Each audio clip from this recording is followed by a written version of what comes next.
হে যুবক, তোমাকেই বলছি, তুমি আজকে যা আপলোড করছো সেটা তোমার জন্য হয় জান্নাতের ওসিলা আর না হয় জাহান্নামের ওসিলা। সিদ্ধান্তটা তোমার, সিদ্ধান্তটা তোমার। তুমি কি জান্নাতে যাওয়ার জন্য কাজ করছো না জাহান্নামে যাওয়ার জন্য কাজ করছো? সিদ্ধান্তটা তুমি নেবা।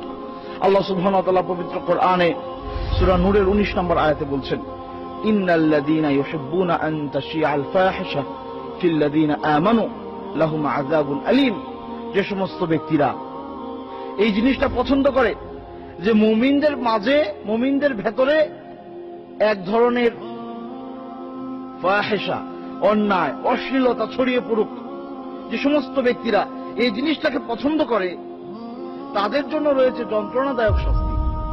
সুতরাং যে সমস্ত ব্যক্তিবর্গ আজকে এই প্রযুক্তিকে কাজে লাগিয়ে অনলাইনে, ফেসবুকে, ইন্টারনেটে নানান ধরনের সাইট খুলে দিয়েছেন, পর্নোগ্রাফি থেকে শুরু করে যা মনে চাচ্ছে তাই দিচ্ছেন, আপনারা মনে রাখবেন, আপনাদের এই একটা মাত্র ছবি আপলোড অথবা একটা মাত্র লেখনী আপনি যেটা দিয়েছেন, যে লেখনী পড়ে মানুষ পথভ্রষ্ট হচ্ছে, পথ হারিয়ে ফেলছে, আপনার যে ছবিটা দেখে একজন যুবক সে তার যৌবনকে বিপথে কাজে লাগাচ্ছে, আর এই ছবিটা কিয়ামত পর্যন্ত যতজন মানুষ দেখবে, যতজন মানুষ এই আপনার লেখাটুকু পড়বে, কিয়ামত পর্যন্ত যত মানুষ আসবে তাদের অপকর্মের একটা অংশ আপনার আমলনামায় লেখা হবে, এতে কোনো সন্দেহ নেই। আল্লাহ সুবহানাহু ওয়া তাআলা পবিত্র কোরআনের সূরা ইয়াসিনে কি বলছেন? ওয়ানাকতুবু মা কদ্দামু আযারহুম। আর আমি লিখে রাখবো, আমি লিখে রাখছি তোমরা যা আমার কাছে পাঠিয়ে দিয়েছো জীবিত থাকতে। এরপরে যখন তোমরা চলে গেলা এই দুনিয়া ছেড়ে, ওয়ানাকতুবু মা কদ্দামু ওয়া আযারহুম, তোমরা যে পদচিহ্ন রেখে গেলা সেটাও আমি লিখে রাখবো। সুতরাং আপনার একটা ছবি আপলোড, আপনার একটা লেখনী, আপনার একটা বক্তব্য, আপনার একটা ভিডিও আপলোড, এগুলো কিন্তু আপনার জন্য পদচিহ্ন। সুতরাং আপনি যদি আল্লাহ সুবহানাহু ওয়া তাআলার কোনো কথা যে মানুষ বলছে তার একটা বক্তব্য রেকর্ড করে দিয়ে দিচ্ছেন, হাজার হাজার লক্ষ লক্ষ মানুষ এটি শুনে উপকৃত হচ্ছে, আপনার জন্য সওয়াব অপেক্ষা করছে। এটা হলো আও ইলমিন ইউনতাফাউ বিহি, এমন জ্ঞান আপনি রেখে গেলেন যেটা মানুষকে উপকার দিচ্ছে, আপনি কবরে থেকে পাবেন।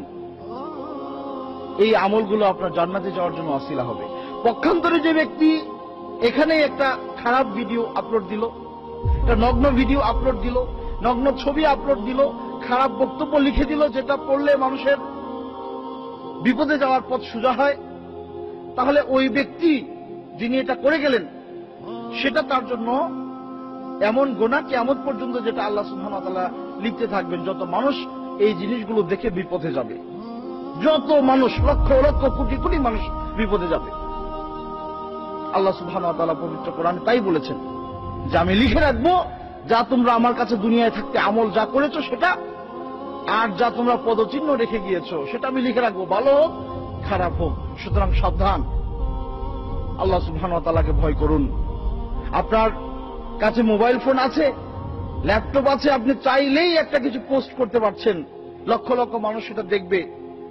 সুতরাং সাবধান, আপনি সাবধান হয়ে যান।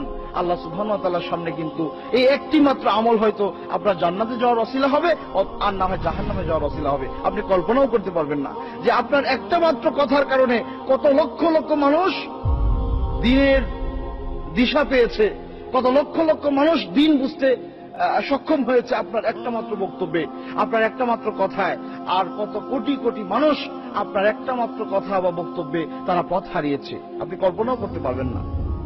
সুতরাং সম্মানিত উপস্থিতি, আসুন এই ব্যাপারগুলো আমরা খুব সতর্ক হয়ে, সতর্ক দৃষ্টিতে আমরা এই ব্যাপারগুলোকে কাজে লাগাই। আমরা তো মনে করছি একটা বক্তব্য আমি না দিয়ে দিলাম, সমস্যা কি? একটা ছবি না হয় আমি পোস্ট করলাম, এদের সমস্যা কোথায়? অনেক সমস্যা আছে। হয়তো এই জিনিসটাই আপনার জাহান্নামে যাওয়ার জন্য ওসিলা, আর না হয় জাহান্নামে আপনাকে নিয়ে যাবে। সুতরাং সিদ্ধান্তটা আপনার। তাই আসুন আমরা সবাই যাই করছি প্রত্যেকটা মুহূর্তে আমি চিন্তা করি আমার এই বক্তব্যটুকু, আমার এই কথাটুকু, আমার এই আমলটুকু হয় আমাকে জান্নাতে নিয়ে যাওয়ার ওসিলা হবে, আর নয় জাহান্নামে নেওয়ার ওসিলা হবে। আমি যেটা করছি সেটা আমাকে কোন দিকে নিবে? এই চিন্তাটা যখন আপনি করবেন তখন আপনার পক্ষ থেকে খারাপ কিছু সংঘটিত হওয়া খুবই কঠিন।